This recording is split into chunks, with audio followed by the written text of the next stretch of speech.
are bringing you the Rouvy Real Spring Classics. I'm your host, Kira McVitie, cycling YouTuber, and I'm here with Jacob Hennessy, and I am a professional cyclist for Canyon DHB. So we are going to be bringing you the Mont Ventoux race today, 70 kilometres, all uphill. But first of all, let's talk a little bit about Rouvy. What is Rouvy? Rouvy is an augmented reality. Your avatar is placed on real roads as you get to go on your trainer and experience roads all around the world. We actually had a look at how this works earlier today. So let's take a look at that now. I am here at home, currently in my kitchen, and I'm about to get on my indoor smart trainer and set up Rouvy. So let's go.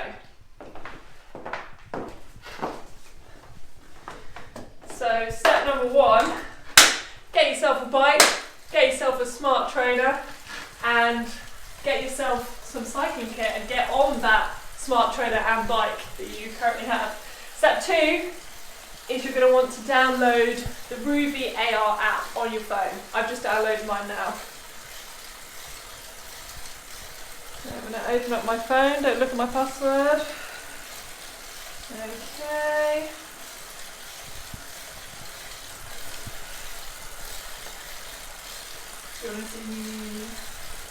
Okay, so now I'm in the app.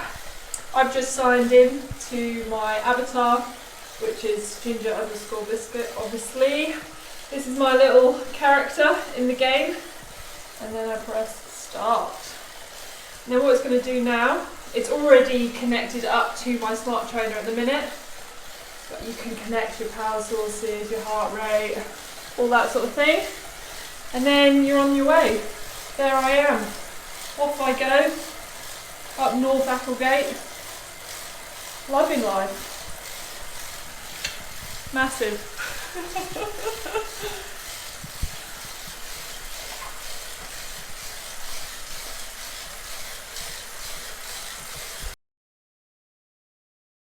Race overlays as well, whereas on Instagram you're just going to see us commentating on this race. So hello, welcome back. I hope you enjoyed that little intro. That is the most amount of training I've done all week, pretty much. So yeah. So as I said, Rouvy is an augmented cycling app, and it's great, especially at the time we're in now, where a lot more people are riding indoors. It's a really great idea to be getting on your turbo and to have something a little bit more interesting to do than just staring at a wall, because no one wants that. So how would pros use Rouvy to train? So before, all this sort of e-racing was very sort of taboo with pro cycling, but it's become a lot more integrated, especially in this what's going on currently. But basically it's just used to get that intensity that you wouldn't be able to get otherwise on the road, and especially in some countries that where you're not even allowed outside at this current moment. It's a great way to sort of stay fit, stay on the bike, and also just race with your friends. Yeah, definitely. And we have over 450 people signed up to do this race. So we think that this might actually be the biggest race in the world right now. Yeah. How crazy is that? So I've asked you about how you think the pros use Rouvy to train. We're going to talk a little bit about the setup that we personally choose to use with Rouvy.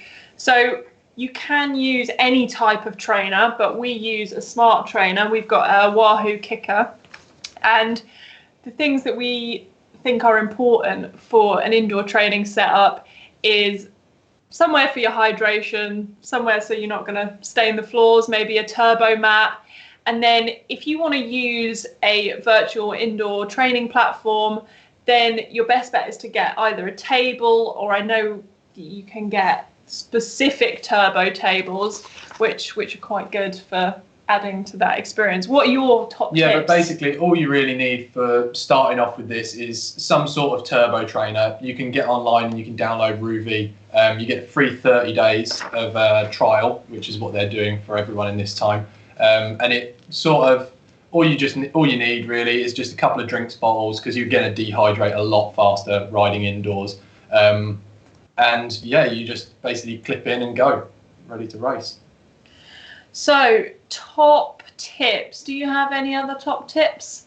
Or is the main one hydration? So my top tip would 100% be hydration and also cooling. So you really want to look at having a good fan blowing at you the whole time. Like a fan. No, not like a fan. Yeah, definitely when you're training inside, like it can get really stuffy and warm, can't it? Exactly.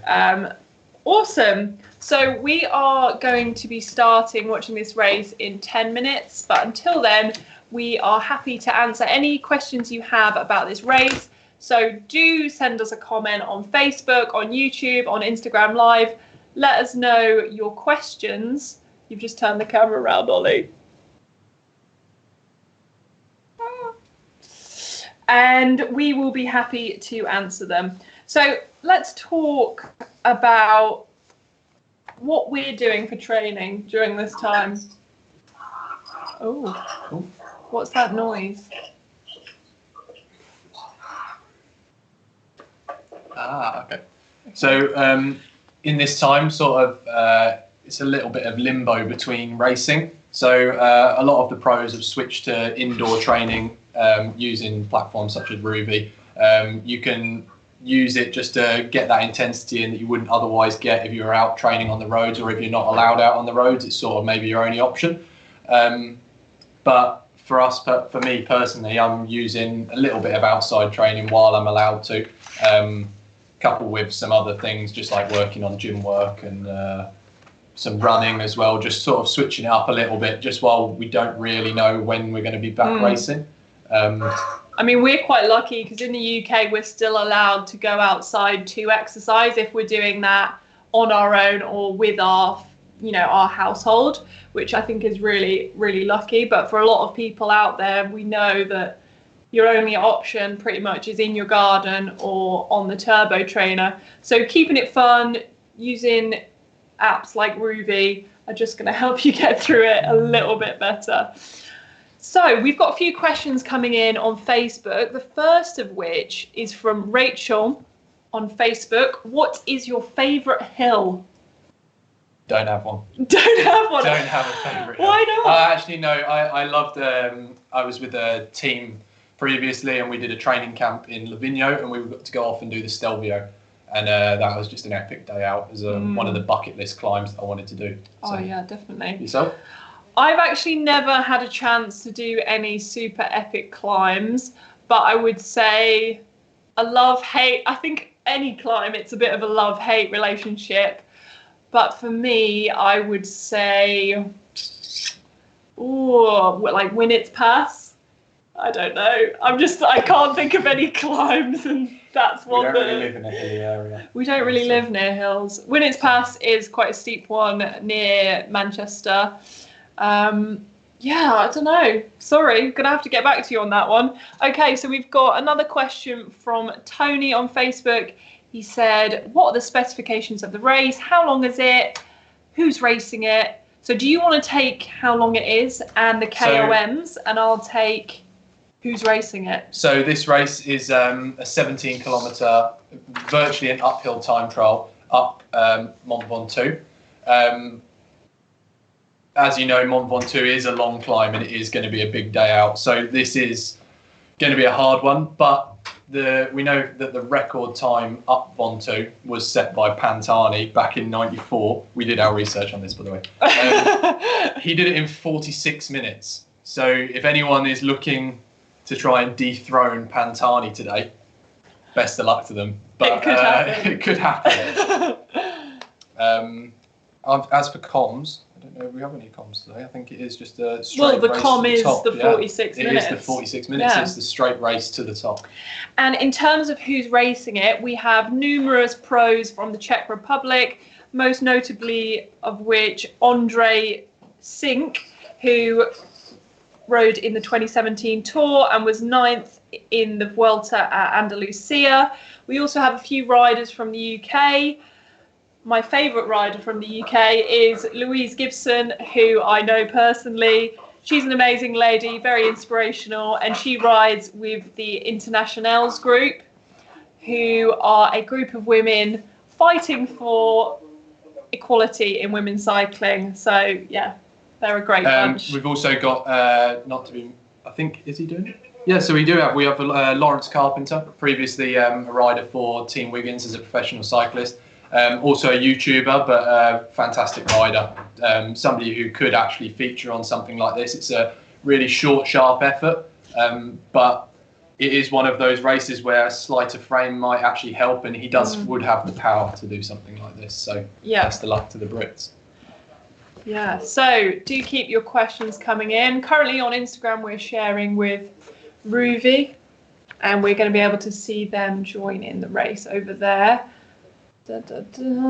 Okay, so we have 4 minutes until the race gets going.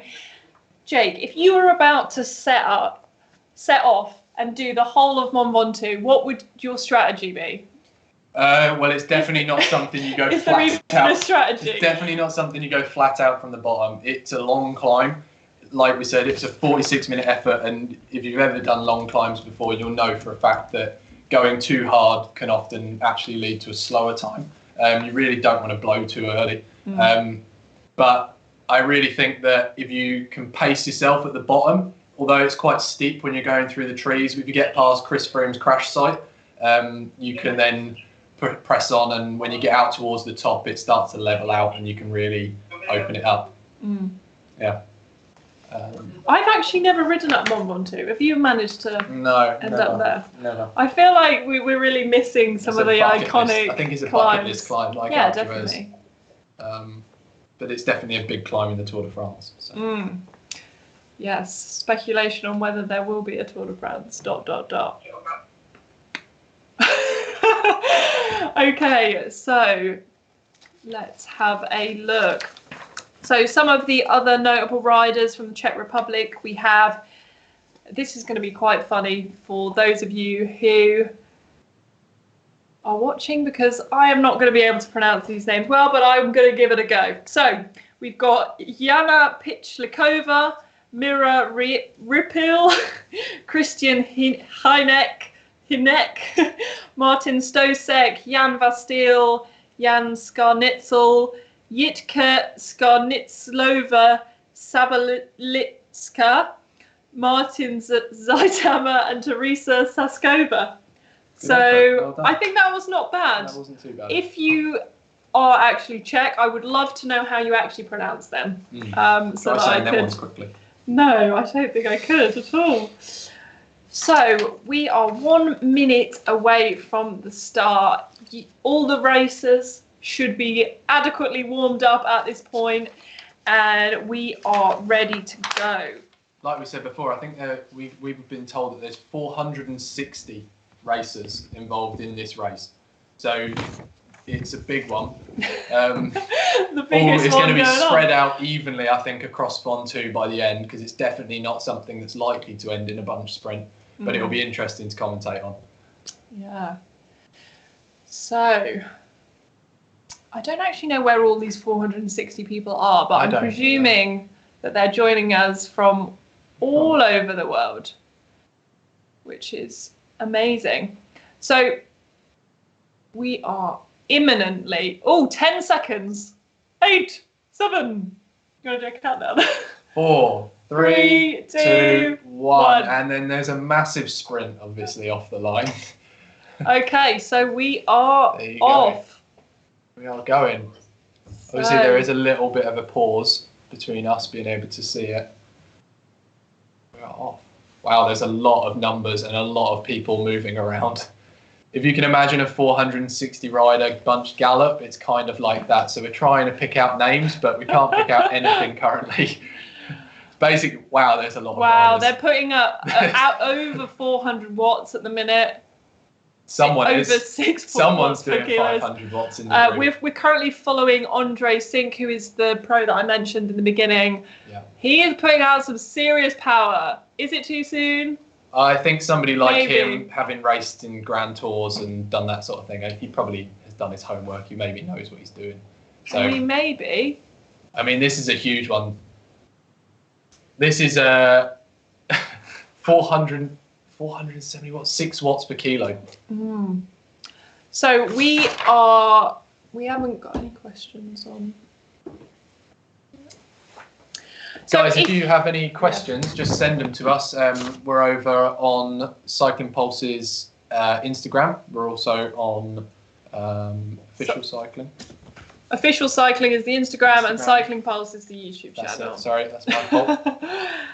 So we are on Facebook, we are on Instagram, we are on YouTube. We are up in your social media. Yeah, so if you have any questions, feel free to get in touch and just send us any messages or questions that you have about the racing, or just indeed to us, really. Yeah, we are going to be. How long do you think it will take? Well, people to get up this climb? I think the Pantani times are not quite that realistic anymore because now we all know. But I feel as though someone may be aiming for somewhere near there, which would be amazing. So we've got an interesting question on Instagram. Are the races going to be done on smart trainers if this pandemic doesn't end?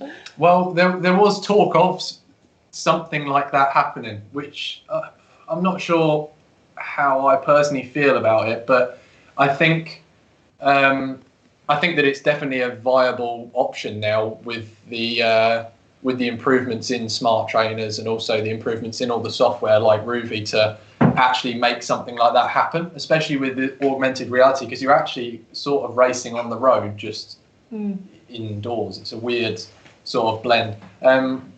Whether or not they would ever actually take any serious sort of results from it, based around UCI rankings and things like that, and how important that is to these teams, because the money behind the big teams.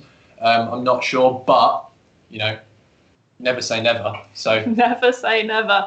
So we've got another question. How many dashed off today? There's actually 460 riders who have started this climb today, and there are already gaps forming everywhere. We're looking at fourth place here, Michael Zetak, currently doing 350 watts, 4.7 watts per kilo. That is not slow. If you're doing 4.5 watts per kilo, 1 hour, if you can do, I think the top pros are really looking at like 6 watts per kilo for someone like Froome or Wiggins or someone like that. So for these guys to be whacking up around the 5 watts to 5.5 watts per kilo, that's very impressive. Very, very impressive.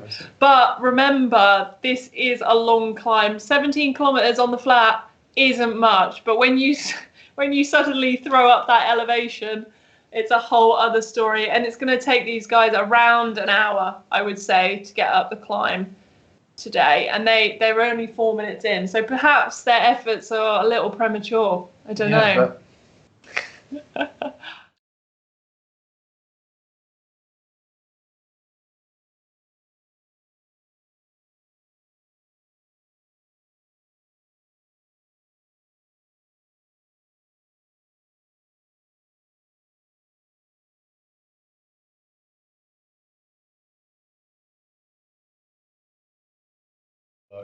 which is what tends to happen on a climb. You don't tend to, unless you're Froome, you don't tend to really spin all that much. It's more around the 180 RPM marker. But they're putting out some numbers. Trying to see who is actually leading. It keeps jumping around quite a bit at the minute for us, but...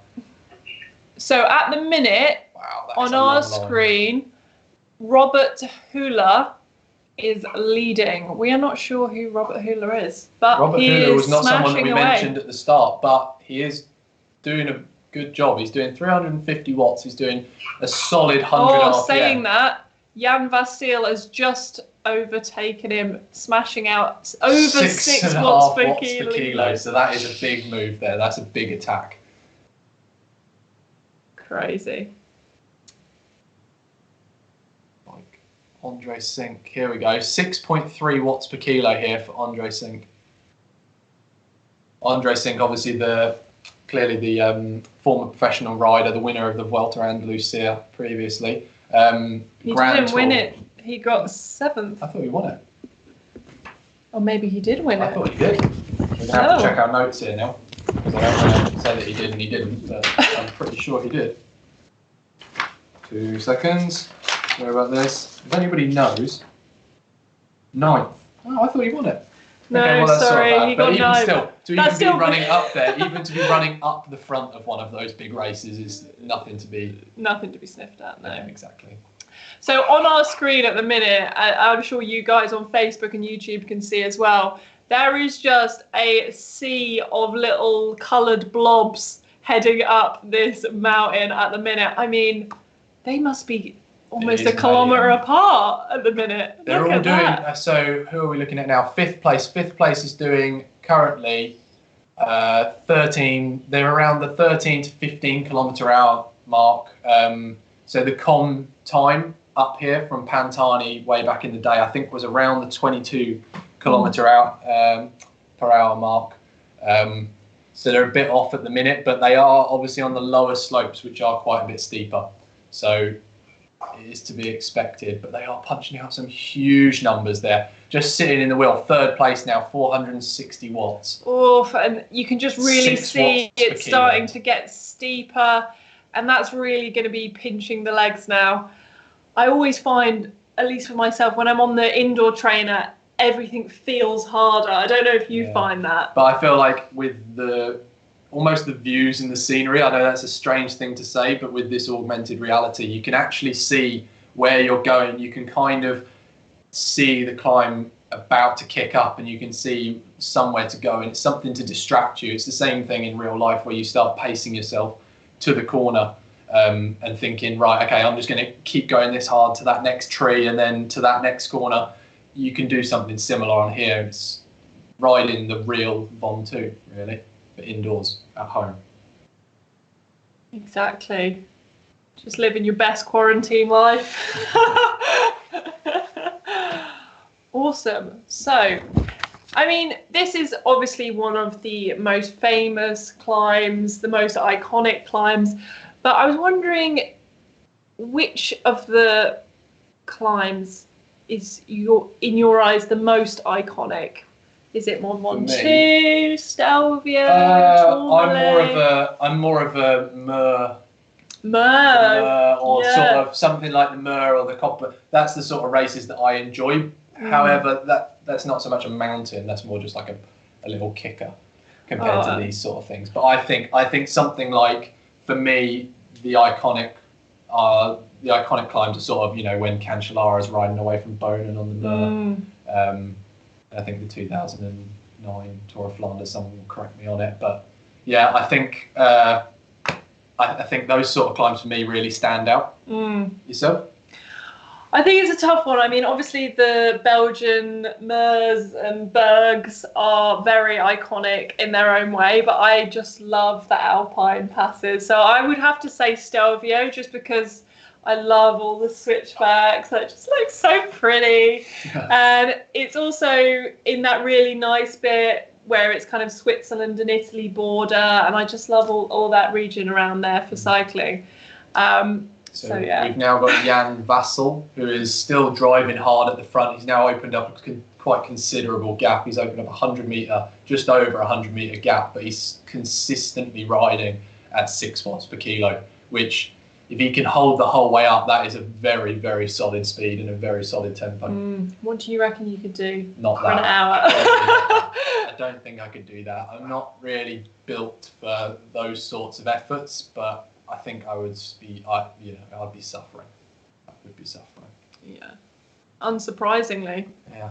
So, we have got a lot of people commenting from different places around the world. It's great to see how many people are actually joining in with this. But if you do have any questions, just send them over to us at Instagram, Facebook, YouTube, whatever, all forms of social media. We're open to answering. Open for business. Yeah. So, Jake, what is the toughest thing about being a pro cyclist? I think it's that sort of the day-to-day. Everyone gets up every now and again and just doesn't want to do their job. They just don't want to go to work, or they just want to lay in bed. But I think it's that sort of giving yourself the kick up the backside to actually go out and ride a long ride when you're when you're suffering, when you're already hurting, something like that is really tough. That's what I find the hardest. And especially in times like this, when you've not necessarily got something to aim at, it makes it that little bit harder. But it's great to have, apps like Rouvy and things like this to actually be able to give yourself some sort of competition and really actually aim, not aim for it necessarily, but it just gives you that little bit of motivation because everyone's in the same boat, really. No one's really. Yeah, exactly. And, with a lot of the events being cancelled or postponed this year, you do need that little bit of extra motivation. And if you've got a few races, for example, these Real Spring Classic races, you can give yourself a kick up the butt. It just breaks up the to week, do them. I think. But, I think that's probably the hardest part, just the sort of waking up and, if it's your hobby, you necessarily don't have to ride. But when it becomes a job, it's a lot more like, okay, I have to go out. And, sometimes you just wake up and your back's a bit stiff and, you're just aching from the day before or it's raining outside. That's the worst one. You get up and you're not feeling great, but it's raining as well. And you go, oh, for God's sake. And then you have to motivate yourself to really kick yourself out the door.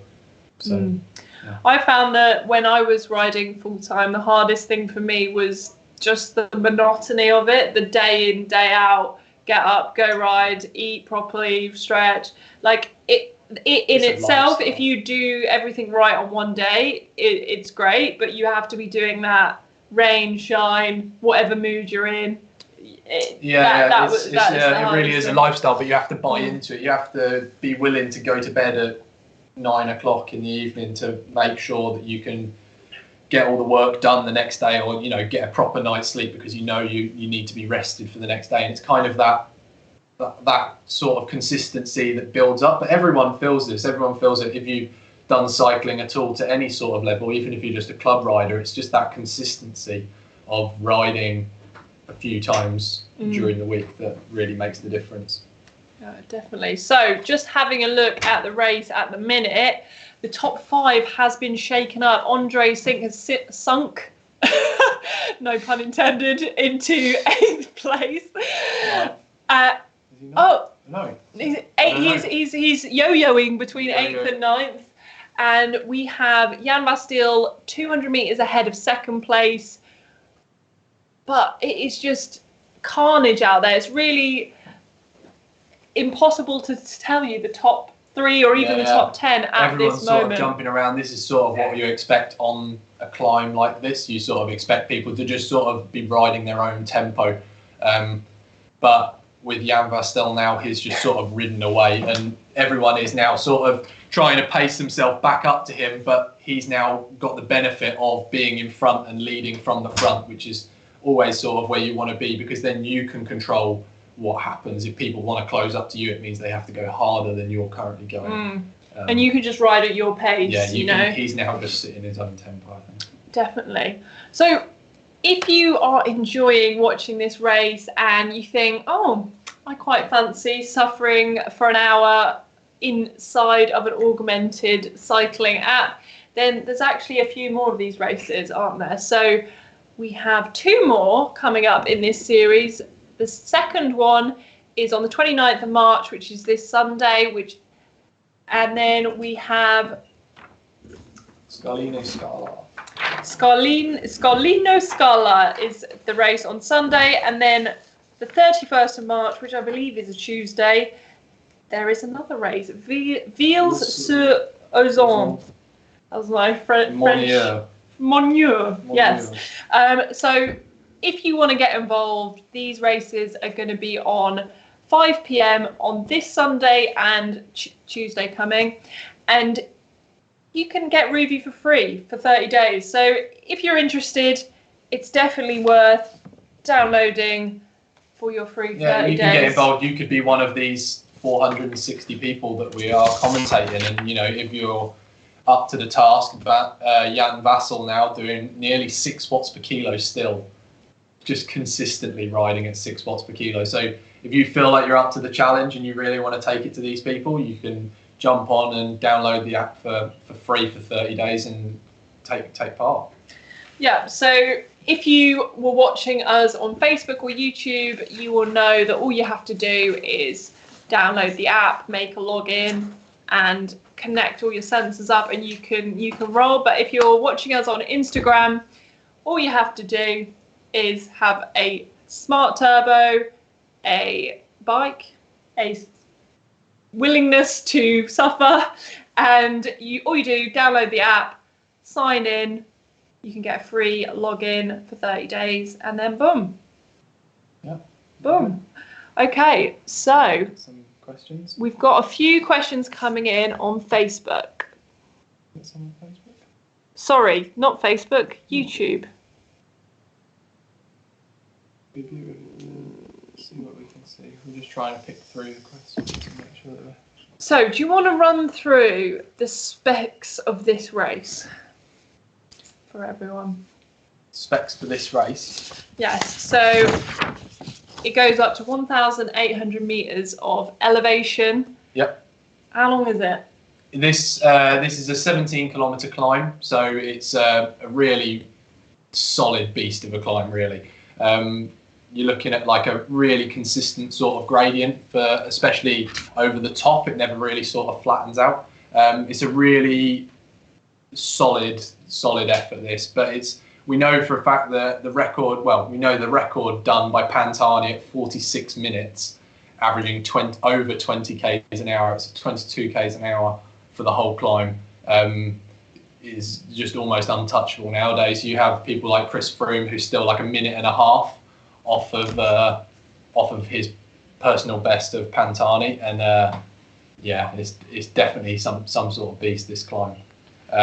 Been sort of a feature in the Tour de France for years now, and it's sort of become one of those climbs that the races never really won necessarily on Ventoux, but it's more or less where you can see the real protagonists for the Tour actually start to take shape. And this was the climb where obviously Richie Porte, Bauke Mollema, and Chris Froome had that accident through the back of the motorbike. Oh, that was awful. Also where Vincenzo Nibali broke his back. As you know, a lot of things have happened on Ventoux. Nairo Quintana this year, unfortunately, now the racing's not going on, but Nairo Quintana supposedly broke the record for the first section of this climb. So he was obviously in stellar form early season.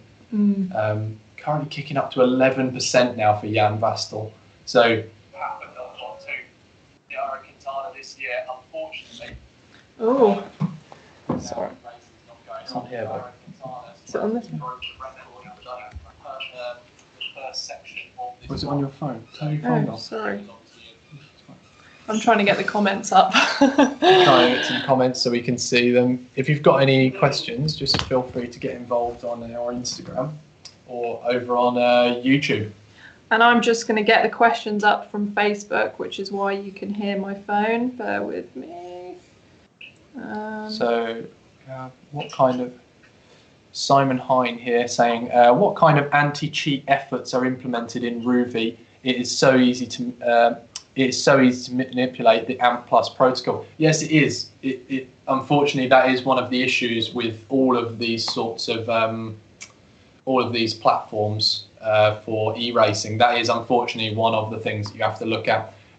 Again, you can look at people's heart rates, which is something that other competitors have been doing as well, to balance out and make sure that you can get like a platform across their power curve. But there's no real way of stopping the cheating on there. But I mean, we try not to focus too much on it. Maybe it does happen. Well, we know that it has happened previously, but we just think that as long as the people taking part take it upon themselves to actually be fair, that's all you can really hope for. You just hope that the people taking part take the honest approach and respect their other competitors, because realistically you're only cheating yourself and the other people involved, you know. It's not. But realistically you would never know if someone's cheating. Whether that be a virtual race or a outdoor race. It happens outdoors as well. It happens on these, but you know, you try not to focus on those points in sport. You just try and focus on the good parts and hope everyone respects other competitors. And a lot of the point of these races, you know, you're not winning any money. It's purely for your own enjoyment and to gain fitness and to experience riding with other people online. So, I think it's not a problem. So we've got a question on Facebook from Ollie Attinger. What's the difference between outdoor racing and virtual racing, like on Rouvy? So I'd say, well, obviously you're indoors, but also the main difference really for this sort of thing is some people can actually put out more power on a turbo. I've seen some people that can put out more power and a lot of people put out less power. It's something you really have to practice if you really want to get good at indoor racing. There's a lot of people that can put out way more power on a turbo trainer than they could outdoors. Outdoor racing comes down to a little bit of craft, and you have to really think about the course and the corners, which you do have to do on other platforms like this. But outdoors is really important. Your bike handling comes into it, bunch position really comes into it. Whereas sort of more the indoor racing is a lot more, I've got more power than you have and I'm going to ride faster. So if you are strong enough, you can just power off on something like this, whereas it's really quite a bit harder to do outdoors. So I think that's a really good question, actually. It'd be interesting to see what the times are today with this sort of power, because they're riding at nearly 6 watts per kilo, which isn't to be sniffed at. It's a really solid tempo. It'd be interesting to see what sort of times the guys run today, the front runners riding up Ventoux today, because then that will give us a really good comparison to actually what it is in real life. Yes, exactly, and we can make that direct comparison to the likes of Pantani, Indurain, and pretty much everyone in the 1994 Tour de France. Make of that what you will. Yeah, I think we did look most of the I think it was the top 4 or top 5, was it? Top 4 or 5 times. Top 4 or 5 times set up Mont Ventoux was in the 94 Tour de France with Pantani, Miguel Indurain. And, take what you want from that, but it could have just been a really bloody good day. You don't know. Yes. How much the wind affects Ventoux, so it could well be genuine. So we've got a question on Instagram from Annabelle. She says, do you train differently for virtual races? So, yeah, for like I said before, for virtual racing, if you want to get really good at it, you have to train virtually. You have to train you have to train indoors. So you have to train on the turbo for a start, doing your efforts, and you really have to sort of like learn the game, because it's like most things. You can play just because you're really good at a computer game doesn't necessarily mean you're really good outdoors or doing the other sport, like Formula 1 or something like that. But having said that, you can train specifically on this, learn to play the game and improve your fitness, and they can obviously help each other out. So you could come off of this and realise that the sort of prolonged intensity really benefits you when you get back out on your bike. But it is interesting, because if you think of people like Mark Cavendish, they would probably actually be really bad at virtual racing, because their strength is in short bursts of power and being really efficient in the bunch. Yeah. Well, it's not that they don't put out big power, because they do, but if you look at a Tony Martin, a Fabian Cancellara, these people with massive engines, they'd have probably been absolutely amazing on virtual races. Yeah. But it does suit a different kind of rider, just purely because of the nature of it. It's flat out for the duration. Yeah. Well, somebody like Mathieu van der Poel, who obviously can do everything, but someone like him who is incredibly solid for the 1 hour blocks would almost be untouchable on things like this, you'd think. But that by sort of training specifically for this indoor stuff, it can help you do this, but it doesn't completely translate to outdoor performance. It's not necessarily like I'm really good at this, I'm going to be really good outdoors as well, because the outdoor aspect has a lot more that it can throw at you. You've got slightly more going on with wind direction, and how you sit on the bike makes the big difference as well, and just sort of how you hold yourself in the bunch, which you can't necessarily do all that well on things like this. But yeah, it's really good question. So just having a look at the race, currently we have Jan Vastil in the front, second is Martin Stosek. They're about 390 meters back, but the race for second is really hotting up, because there's only 50 to 100 meters between second to 6th place at the moment. Yeah. So really it's anyone's game. I'd say we're coming up to the halfway point almost. We are 25 minutes in, so maybe give them another 5 minutes and they'll be about halfway up the climb. But they're still putting out some huge numbers, around 400 good watts question at the here moment. from Nilsson. Froome spinning or Contador's grinding? Oh, Contador's grinding. I think it looks class. I just like Contador. It looks cool. I don't know. It's hard because Froome just doesn't look good on a bike. I disagree. I really disagree. I genuinely think about. I genuinely think that Froome is a solid bike rider. I just really like his style and like actually how he rides. He's sort of created his own style.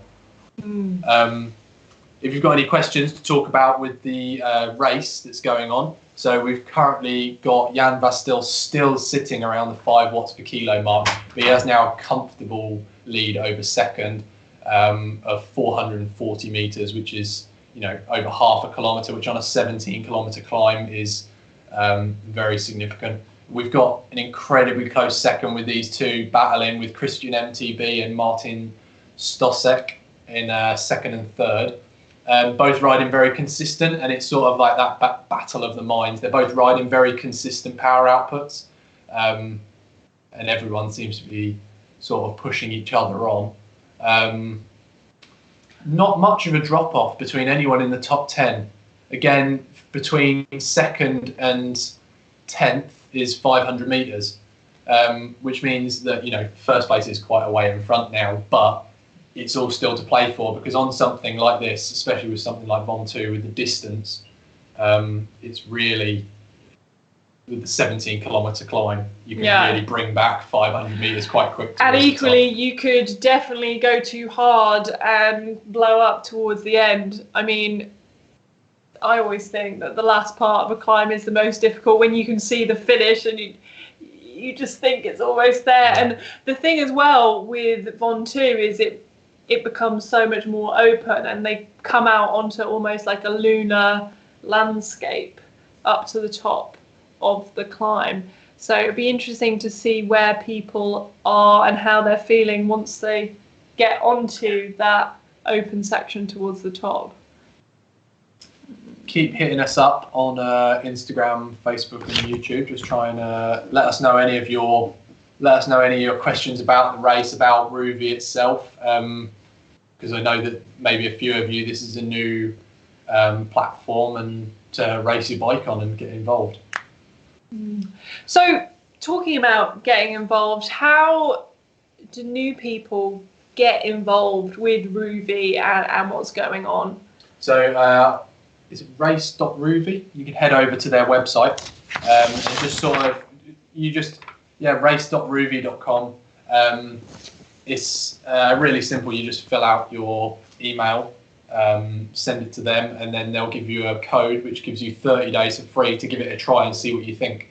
If you like what you see, you can continue.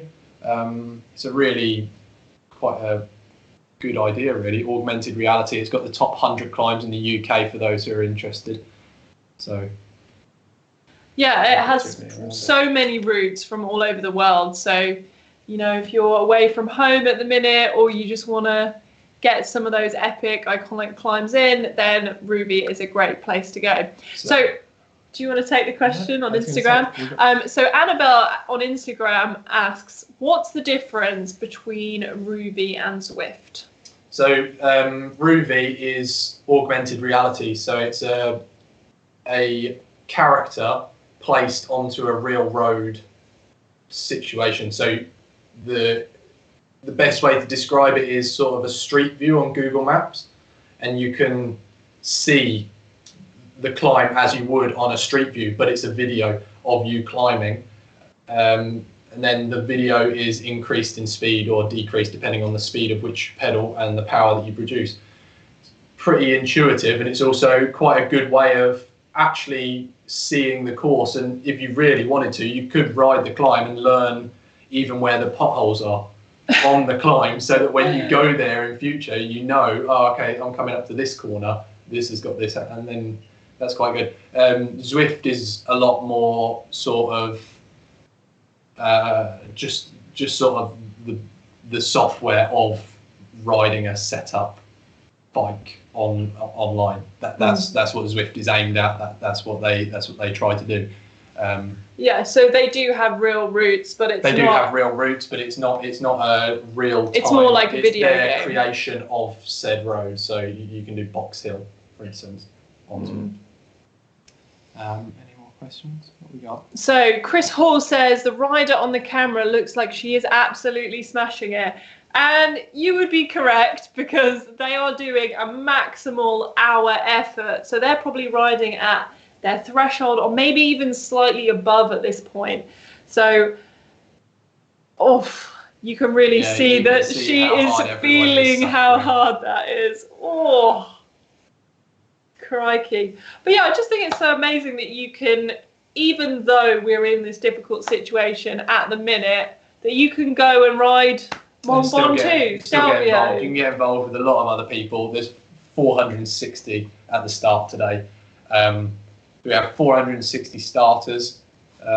Everyone's just giving it their all, and it's just a good way of even just pushing yourself on. If you're not racing for the win, you can just race along with other people and try and do your maximum effort on Ventoux, which obviously, as you can see, they are doing. It just shows you how hard this is. That is a serious pain face. Yeah, talking numbers doesn't really do it justice, but everyone can relate to something like that. Everyone suffered like that at some point. So Louise Gibson has just managed to message the Instagram live. I don't know how you're managing to do that whilst also climbing Mont Ventoux, but chapeau to you. She's holding position 107. Perfect. Bless her. So that is an absolutely awesome ride. What is the fastest QOM up Mont Ventoux? That is a good question. Good question. We're actually going to have to search that. I'm going to search it now. So whilst we're on about this, I've had a question. Is it better to climb on the drops or the tops or the hoods? The hoods. Definitely the hoods.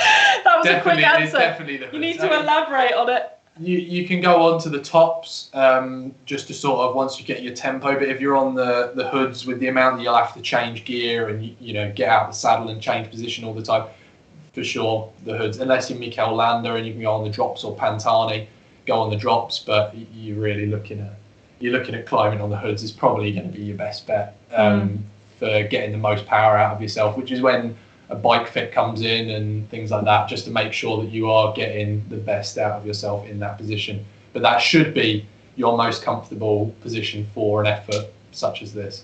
I mean, no one looks that comfortable currently, but I'm saying that could be the most comfortable. That's not understandable. So currently we are following Louise Gibson. She is in, what position is she in? We cannot see her. Oh, we missed it. But as she said on the Instagram, holding place 107. Yeah, Bastille's now up onto where it starts to sort of flatten out. You got into a nice little flat spot just before the split.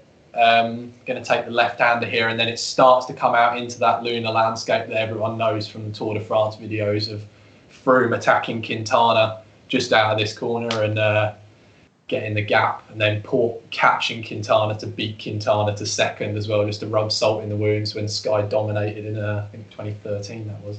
5.4%, so it's backing off, but it's not exactly easy. So I am currently trying to find the Mont Ventoux segment. Oh, I almost found it. There we are, I'm looking at it now.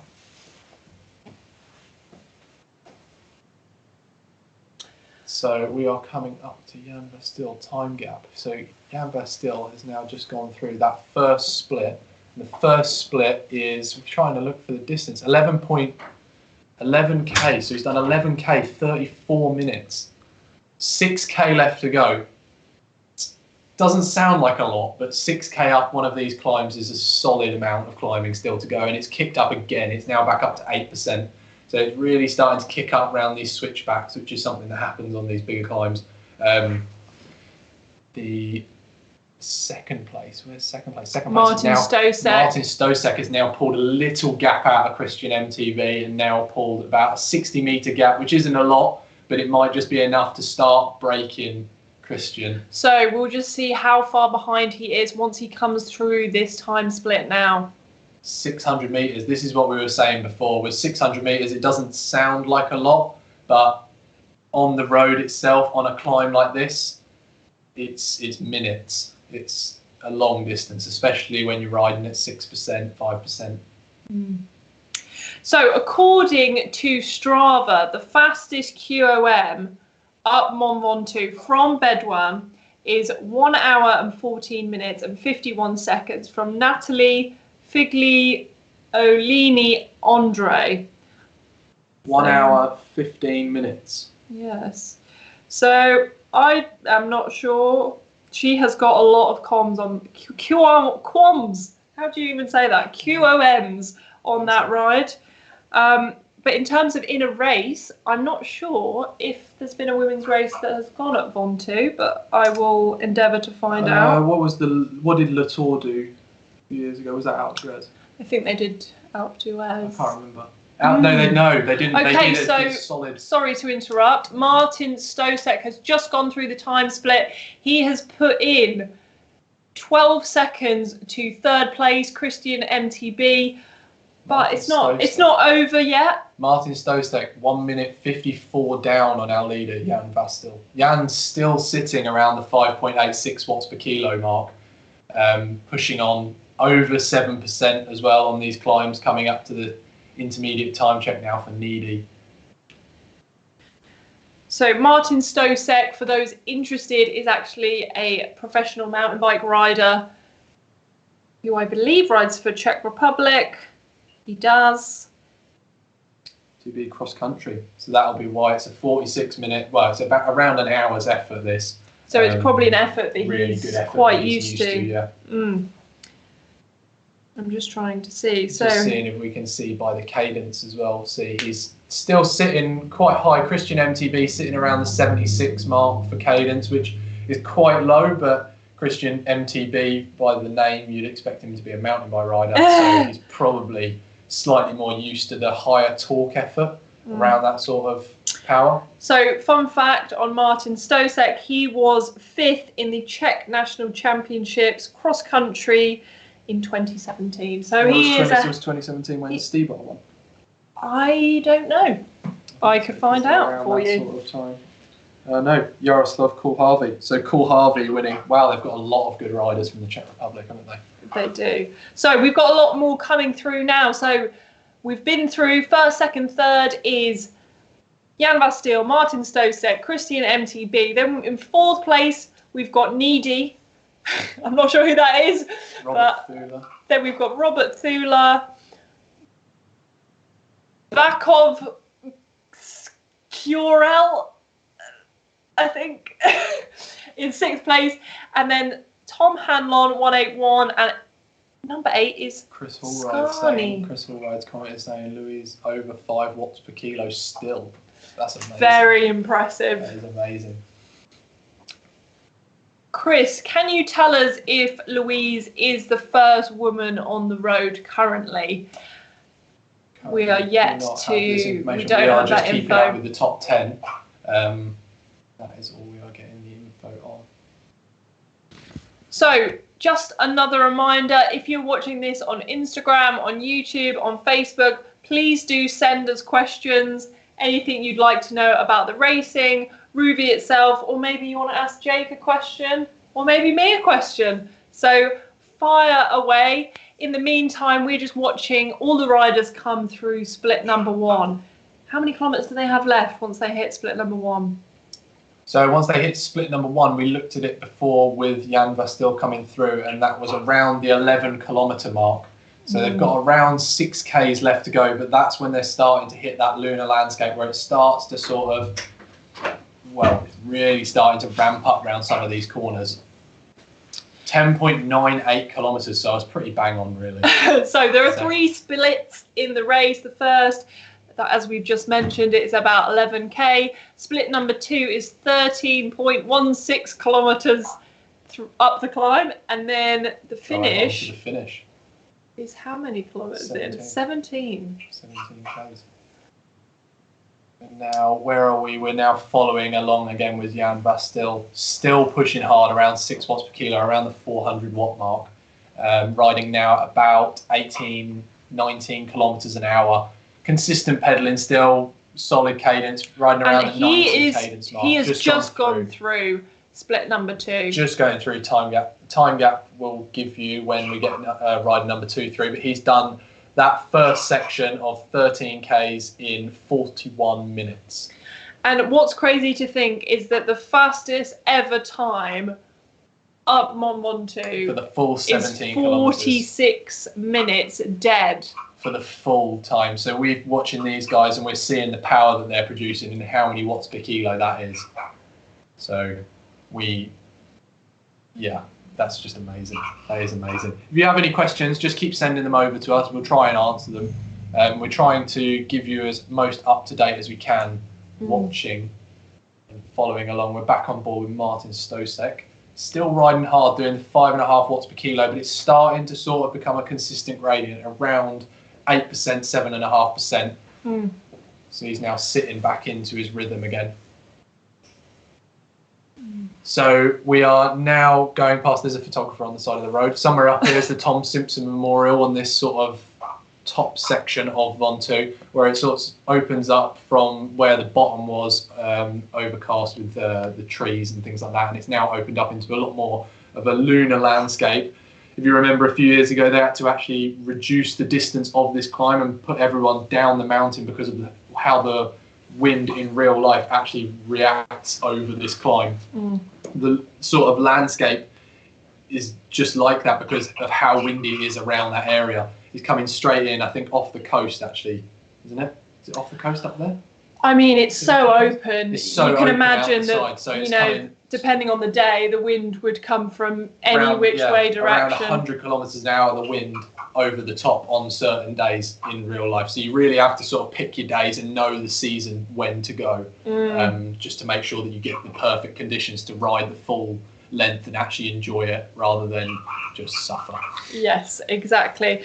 So if you're following us on Instagram, we are currently sharing our screen with one of the professional Czech riders. His name is Mira Scala, and he is a pro mountain bike rider.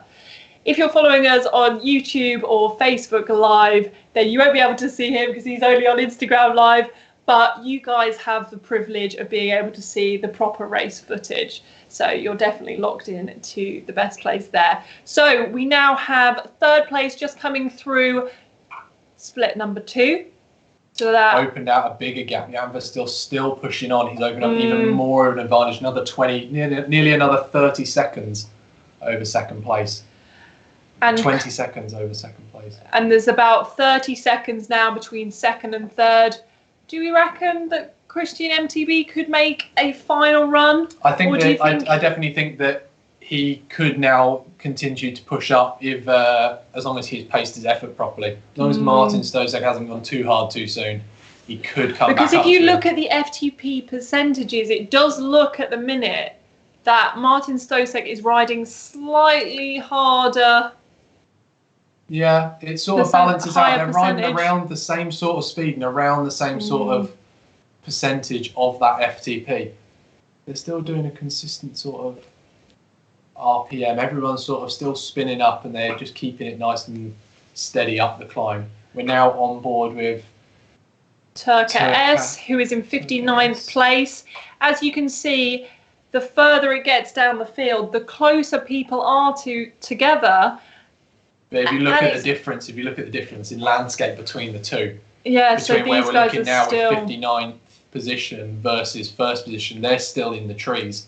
They've still got a long way to go. Yes, definitely. So do keep your questions coming in. We would love to answer them. I'm going to see if I can get up the Facebook questions. Okay, have you done singlers Ventoux? No. No. I haven't done anything up Ventoux, unfortunately. I I'd love to go. It's one of those bucket list climbs. I got to do Stelvio, and that was a real bucket list. That was amazing. I did a training camp in Livigno, and it's one of my favourite places. So Cycling Life asks, how do you train for long climbs?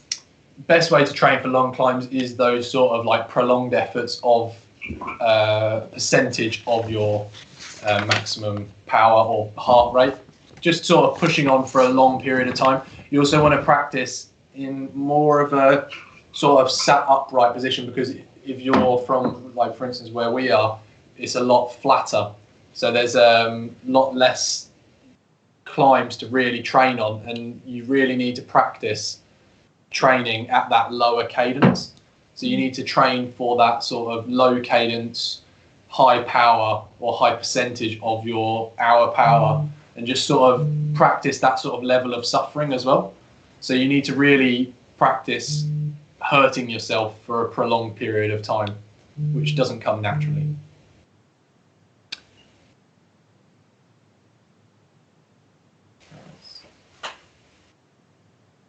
Getting some information passed to us now. So now that makes sense. Now we are working out who it was. Teresa Saskova. We were trying to work out how to pronounce your name. Sorry about that. But she is the lady that you can see pushing on here, and the bottom underneath right, us here. Underneath. And you will be able to see her on Facebook or YouTube, but not Instagram. Still pushing on now. Still holding a very solid speed. Still doing around 3 to 4 watts per kilo, which is very, very solid. Sitting nice and comfortable in that group as well. We have some more questions. Really showed how hard 1-2 is. Is it better to climb on the tops or the hoods? Oh no, we've already done that one. Yeah, we did that one. Definitely on the hoods. Definitely on the hoods. Don't go on the drops, not unless you're Lander or Pantani. No sound. Are we back again? So, are we back? Can we all hear? Hello. If you're watching us on Instagram Live, do just let us know if you can hear us, because I believe the sound has stopped working for some reason. How many times has 1-2 appeared in the Tour? That is a good question. It's sort of been a staple of the Tour de France. I don't know an exact number. I can definitely find out for you. Try and have a quick look. Sorry about this. So we seem to be having a bit of a trouble with our Instagram Live feed. I'm sure someone will hear me say that and come in and help fix it. But for the meantime, for those of you on YouTube and Facebook, we are coming through split 2, which means there's only 3 or 4 kilometers left. Jan Bastille, our leader, went through there in 41 minutes, almost dead, and he is still putting out almost 400 watts, 5.6 watts per kilo. Absolutely insane. And he is very much in the lunar landscape now. How cool is that you can just see how epic this climb is? There we go. So I'm on the Wikipedia page for the Tour de France, and the winners over Mont Ventoux is 15. So it's only been used 15 times by the sounds of it, most of which are French. Last winner up there was Chris Froome. So there you go. If you're watching us on Instagram, please let us know if you can hear the sound. If you've just joined us, we are live streaming over on Facebook and YouTube. We have the Rouvy Real Spring Classics races, which are virtual races. We're having some technical issues with that, but we'll continue to commentate on the actual racing itself. Pushing on now towards the top of the climb, where it's starting to flatten out. Well, we say flatten out, it's just dropped down to a lovely, relaxing 9%. So we have Jan Bastille still riding consistently over 5.5 watts per kilo. That's just absolutely unbelievable. Martin Stosek, 5 watts per kilo. Also, we've got a lot of people still pressing on. The gap is closed a little bit between Martin Stosek and Christian MTB. The gap is only around the 120 meter mark.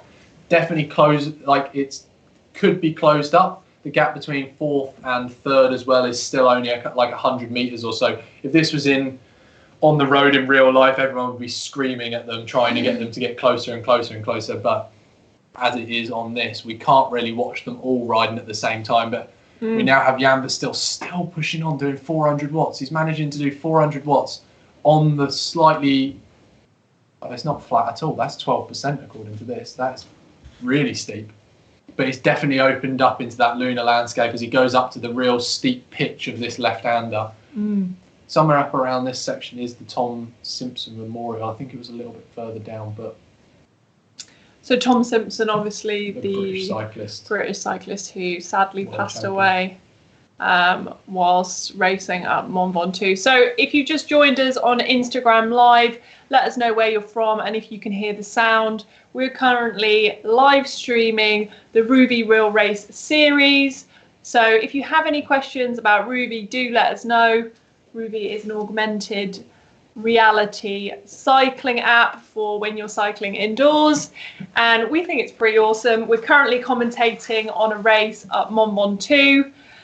They are 50 minutes into this race. So it's really going to be starting to bite now. It's going to be starting to bite. 50 minutes at a threshold or maybe even above for some people. And we are coming into the final kilometres. The battle for top 10 and beyond is really heating up. There's a lot of groups still together, which is surprising because I would have thought that it would have split up completely. What will happen, I think, is people will just be almost pacing themselves and they'll find a group of which they're consistently riding with people who are as strong, if not a little bit stronger, and they'll try and just hang on to that group for as long as they can.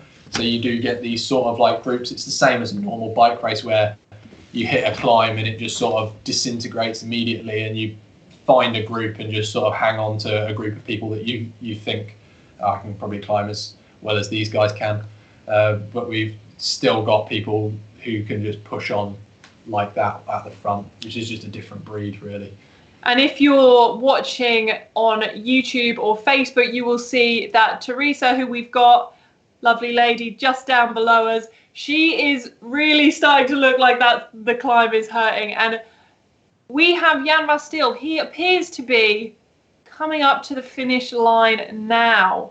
Well, we think he is, but we or can't very quite close. See. We just need a distance on him to see. He's definitely coming up to the last bit. It just sort of starts to pick up a little bit now towards the top. Last couple of corners really start to bite, but Jan Vastil still pushing on, still holding around the 350 mark, and still pushing on. We've got a question on Instagram.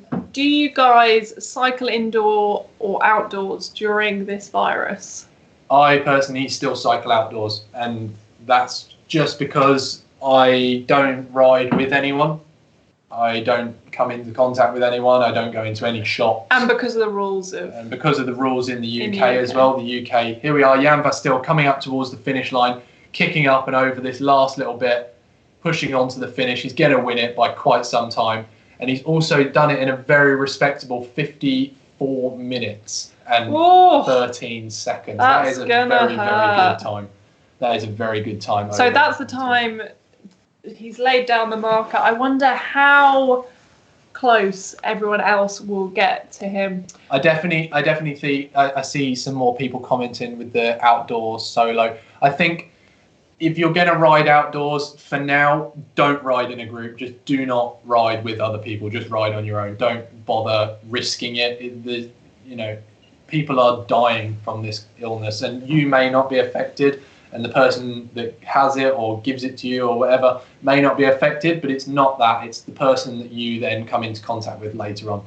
So just be sensible in this time. And if you're going to ride, you can ride outdoors. You can definitely do that. You just have to be sensible with it. Don't go into it. If you're sweating and you're really, really tired, just try and avoid going into shops and things like that. So don't try and come into contact with anyone while you're out.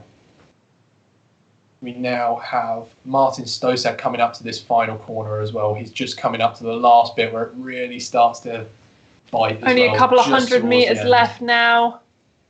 He has done an amazing effort because he was more than 2 minutes behind previously, and now he's pulled back time. I think this is definitely one of those sections where it just seems to never end. We have the last corner here where famously you had the Lance Armstrong and Marco Pantani little duel where they both like staring each other out, and really like it was a big talking point for that year's tour. And he's pulled out a good gap. It's definitely in one. There's no. I was going to say ones and twos, but there's no twos. Everyone's in ones. It's all over the road. There's no question on who's getting second place. But we have. It's still a big push. Christian MTB is doing more power now. He's doing much more power than Martin Stosek. There's a bit of a kick between the two as they're sprinting against each other. But Christian MTB did pull back quite a bit of time then, almost catching Martin Stosek off guard and not expecting him to surge back. We have Needy in fourth as well, who's pulled back a bit of time. So they're all sort of pressing on to get to that last little bit, just when it kicks up out of the last corner, all trying to close up and put pressure on each other when it really matters in that last. So Martin Stosek has now finished. And we are just waiting. Just want to see as well, if you guys have any comments about what you think to this platform and what you think of Rouvy itself and the augmented reality, just let us know. Let us know in the comments down below. So someone's asked, what is this?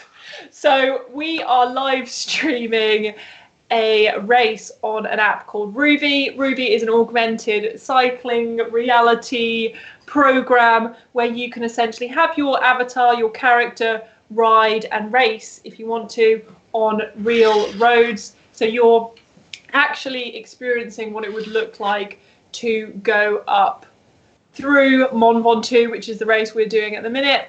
And the best thing of all is that Rouvy are offering 30 days free to anyone. All you have to do to try out this software for your indoor trainer is go to race.rouvy.com. Enter your email address, you'll get a login, and you get 30 days free subscription. Go try it out. You can train on it. You can join us for the next 2 races in the series. There's going to be a race on Sunday and then a race on Tuesday, which you can join, which we will also be commenting on. It is another indoor cycling platform. Yes. So if you have any further questions, do let us know. We are trying to answer all of them. Somebody said as well, another Zwift similar. It is similar. It's similar in some senses.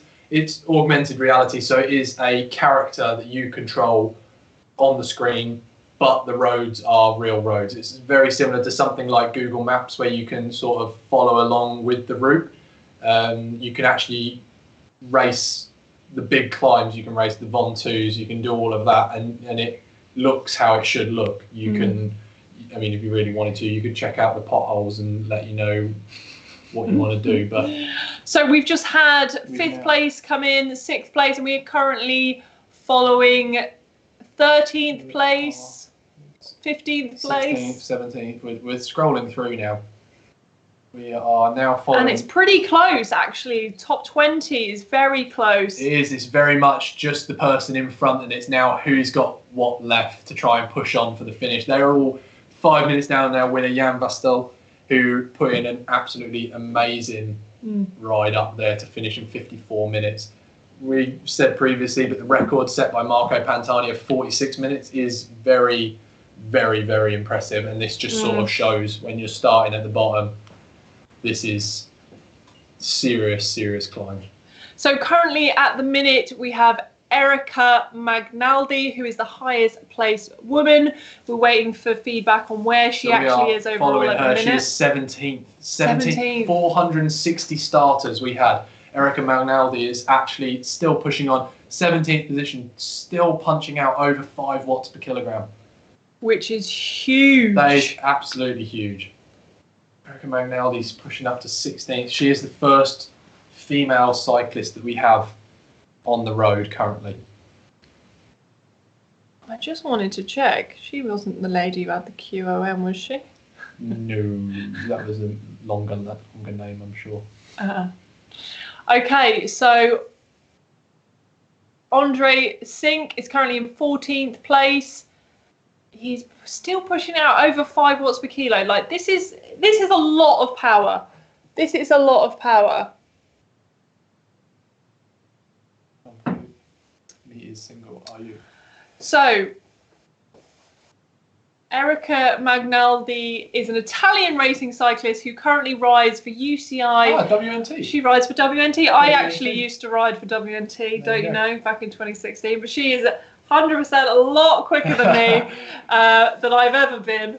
Erica Magnaldi. And she is showing the boys how to do it. You can see it now as well. We can see the WNT jersey. So we just had that bit of information fed to us. But she is doing an unbelievably good ride here in 16th, riding for WNT. Now a professional women's. Now it's I suppose it's the UCI. It's the equivalent of a world tour team, isn't it? It is a world tour team. Is it a world tour team?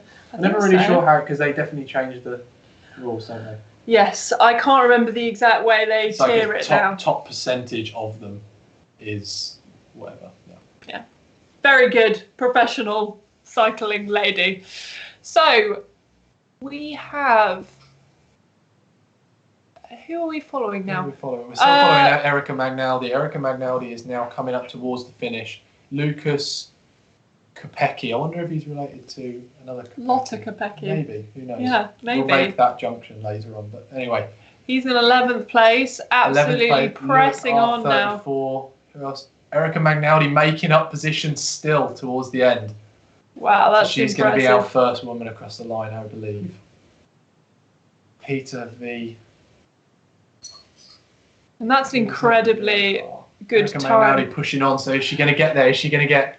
I think it's a very close battle between the two now. Bearing in mind that the women's QOM on Strava is 1 hour and 14 minutes. She's going to be under the hour. No, she's not. I don't... No. She'll get the QOM. She'll be under the QOM. She'll be an hour. Currently an hour and 2 minutes she would have done it in. So this would be breaking the QOM up this climb. If she was doing it in real life. IRL. Yeah. IRL. So, I wonder what she would do. I don't know. We'll find out when she finishes. 6 watts per kilo. 6 watts per kilo. We know what she can do power-wise. That is amazingly powerful, that. And she is just coming up to the finish line now. So 1 hour and... My math isn't that good. Where is she now? She's just coming up towards the 1 hour and 3 minutes, we reckon. 1 hour, 4 minutes. I reckon it's going to be around the 1 hour, 4 minute mark. Which, if this was, on the actual IRL, in real life, she would have broken the QOM by 10 minutes. Which shows just how hard this sort of software makes you push. Because just that little bit of having a carrot in front of you to really push yourself and really race forward does bring you out of your comfort zone and definitely makes you push. So Erica Magnaldi actually crossing the line now, so we'll get an exact time. She did it 9 minutes 45 down on the leader, which did it in... But she's done it... Yeah, she's done it 10 minutes quicker. Wow. Effectively than the QOM. Crazy. Well, I hope you've enjoyed watching the Rouvy race with us. Okay. We're just going to see if you've got any final questions. There is talk that the Tour of Switzerland might be virtual. Yeah, I've heard this. I have heard this. I'm not sure quite how they'll do this and how they'll do all the checks and things like this, but it'd be interesting to see them actually make a full-on World Tour race into this. So thank you very much. Just having a look. We just need to move some stuff around. Still pushing on here. Turkus is still pushing on. So Turkus. So currently we are following Turkus, who is the lady you can see in the bottom right corner of our screen currently. She is in 67th place. Her name is Teritza. I cannot remember the last name. Teritza something. Begins with an S. for sure. She's Anyway. smiling, but she's smiling, She can but hear she's me. definitely suffering. She's definitely in the hurt box now. And I believe she will be our second place woman over the I line. believe so. We're trying to see ahead. It's quite hard to check who is finishing up ahead, but she's definitely still pushing on. She's a very, very respectable 67th out of the amount of people that we had at the start. You can see the sea of people still trail behind her down the hill. So she's done an amazing ride there. 4 watts per kilo, still pushing on. And you can really see the cadence is starting to slow, and The this shoulders climb are starting to is rock. really starting to pinch up in gradient. Oh, I'm glad we're sitting here. It's making me feel tired. I was going to say I'm very comfortable here. This is a very comfortable little spot for me. You've got some admirers on Instagram, Jacob. Oh yeah. They reckon you're very good looking. Thank you. Anyway, back to the stream. We have Teresa, and she is pressing on. She is in the final kilometres of her effort, and the head's going down, and she's suffering, but she is pushing painful. through. She's making sure that she finishes. Teresa Saskova. Saskova. I knew it began with an S. There we go. Now we've got the name. So we're watching Teresa Saskova now pushing on towards the end. She's just gone past, I think we just saw her go past the 15-kilometre mark. So she's got 2K left of this climb. Really sort of sat in that hurt box, just pacing yourself through the last bit of the climb, making sure that the cadence stays high and the power stays up there. What is it that you think about in the last 2K of a climb like this?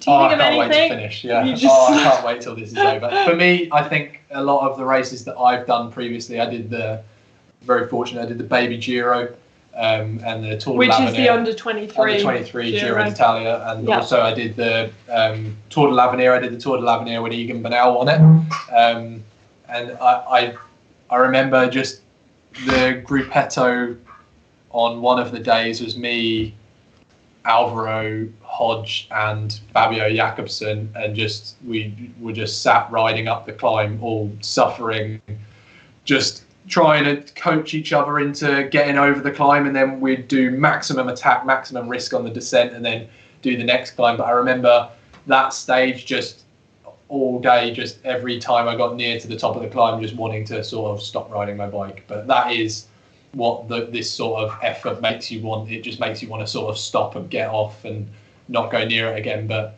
for the people that can do it and the people that are really good at the climbing, it's a different sort of pain. But for someone like myself, I'm 192 centimeters. I'm quite a tall guy, so I'm not exactly a light frame. Is that your inside leg? Yeah.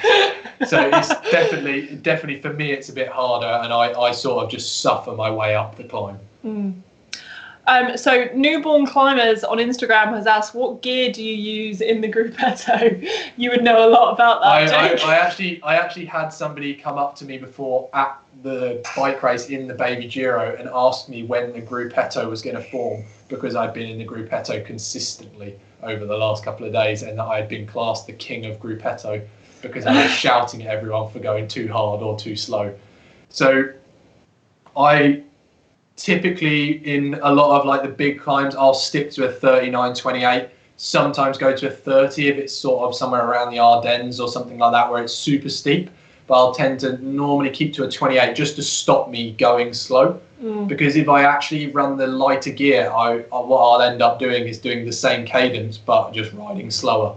So for me, sometimes it actually works better if I run a slightly bigger gear and just try and force myself and coax myself into getting up the So top. Alberto has asked, what is the name of the application? It is Rouvy, which is Rouvy. Not quite like groovy, but almost. And you can sign up for 30 days completely for free if you head to race.rouvy.com and you want to give this a go. So we are still following Teresa. She is smashing it. She's huge power, 270 watts I just saw there. Still doing 270 watts, and this is now over an hour. An hour into the ride, and she's still putting out that sort of power, which is very impressive. Still quite a bit to go, but 300! she She must have heard us! She is definitely over the cusp of the long part of the climb. She's now at 15.6k, so she's got just under 2k to go. I remember always whenever you see that magical 2k or 1k to go sign, and you just sort of like count in your head, you go, I can do that, I can do 2k, or just I can do 1k, and then I've only got 1k to go.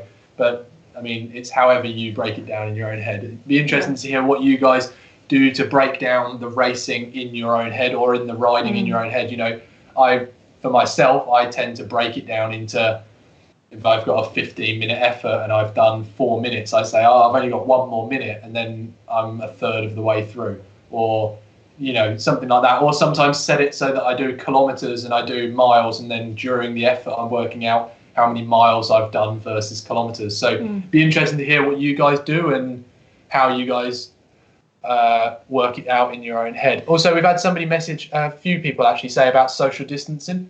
The social distancing between me and Kira isn't an issue. We live together, we're engaged, we've been social distancing, hence this. We're sort of the ideal people to be bringing you this race, and we are unfortunately stuck inside together. Yeah, so sorry for being so close to you. Yeah. Okay, we've also had someone ask, what is your FTP? Should I go first? I think they must be asking me, because they definitely want to know what mine is. So my best ever 20-minute test, I did 265 watts at, I would have been about 58, 60 kilos, somewhere between then. But at the minute, I reckon we're talking maybe 200 and something, 210, 220, probably at the minute. But obviously before I was a full-time athlete, and now I make YouTube videos about cycling, so my fitness requirements are slightly less. Yeah. So for me, I'm a full-time professional cyclist, so it does sort of jump around a little bit. I have to sort of keep on top of it and work out what I should actually be training to. My FTP tends to be around, if I'm around 77 to 78 kilos, it'll tend to be roughly around the 400 watt mark will roughly be what I'll aim to ride at for an hour. I have done some tests that have been a lot higher, but actually I tend to, the 20-minute test I can actually get through because I can do the big 5-minute effort or the big 10-minute effort. So that necessarily doesn't give me the perfect number for my actual. Yeah, I mean, it's a tough one, because when you're predicting your FTP, obviously you can take 95% of your 20-minute power, but for a rider who is a more time trialist, they actually might be able to get to like 96, 97, 98% of their 20-minute power, because they can't go any harder, but they can hold that same. Whereas for a sprinter, they can probably go faster for 20 minutes, but then they would find that over an hour they would have a larger drop off. So that's all about knowing where you're at on the whole power curve. Now we are following along with Turka S again, and Teresa. Turka S is her username. I keep reading the username, but then she is now just over the 16 kilometers. She's 16.3k in, so she has now only got a kilometer, just under a kilometer left. So she's really pushing in. She's definitely in the hurt box, but you can see the landscape and you can see the top now. So Newborn Climber says, thanks for the FTP comments. You are very welcome. If you have any more questions. Don't get too. I think a lot of people focus a lot on FTP, and I don't think that it needs to be such a big deal. I think it's a really good thing and a really good training tool, but I've never lost a race because of my FT. Well, I suppose you do, but don't let it get in your head too much that, so-and-so can do more power than I can do. And also the numbers aren't necessarily as it seems, because everyone reacts differently. So the 20-minute and then 80% thing isn't necessarily the same. Also, I saw somebody mention about Malaysian cycling and what they think about what I think about Malaysian cycling. And I absolutely loved it. I did the Tour de Langkawi 2 years ago in Malaysia, and it's just blisteringly hot, the hottest bike race I've ever done by a long way. And that was just amazing. And I think actually I loved it. I really, really loved it. I'd love to go back again and just sort of ride around and maybe not have to kill myself 200k a day. But I think it was an awesome experience.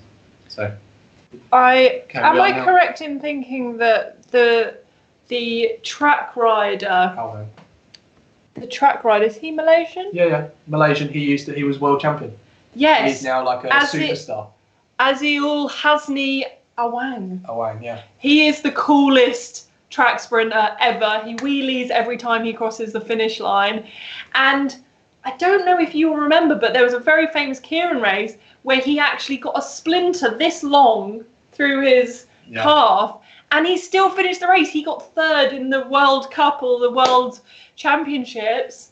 Yeah, he had this unbelievable. Now, when I was in Malaysia, he is like a superstar there. He is, and rightly so. Yeah, he is a really big deal. So we are now coming up to the final push, and we have Therese 65. So she's now currently doing over 300 watts still, pushing in this last section of the climb. She's got about 400 meters left to go, which is nothing. So if you can hear me, just keep going and push on. That's it. I can see you pushing on in the bottom. So maybe she can hear you. Yeah, that's it. Almost there, almost there. I mean, there's just one more corner, isn't there? Is there? I don't know. Where's the map? No, she's got no more corners. No, it has. It's one more corner. One more corner. Is it's it? the Armstrong Pantani corner. So she is absolutely smashing it out the park right now. Still on her, and she is still doing over 4 watts per kilo, which now we are well over the hour mark. We're at the hour 20 mark around really roughly. Impressive. So an hour 20 to still be riding at the 4 watts per kilo mark is it's amazing. So some of you out there are telling us that you can't actually ride outside at the minute. We're very lucky in the UK. We are allowed to go out on our own for bike rides or walks or runs.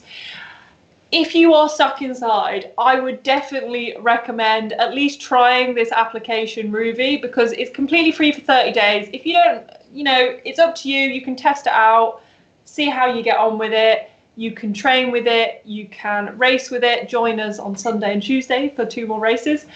And I just think it's amazing. You can ride routes from all over the world, all over France, all over Germany, wherever you want to go. So even if you are locked down in France, you can still go off and ride your favourite climbs. But it's something that's worth doing and worth downloading. It's 30 days for free, so at least you get the opportunity to give it a go and see if you like it. As long as you've got a turbo trainer, it doesn't necessarily have to be a smart trainer, although to do the races like we're doing and watching now, it will have to be a smart trainer.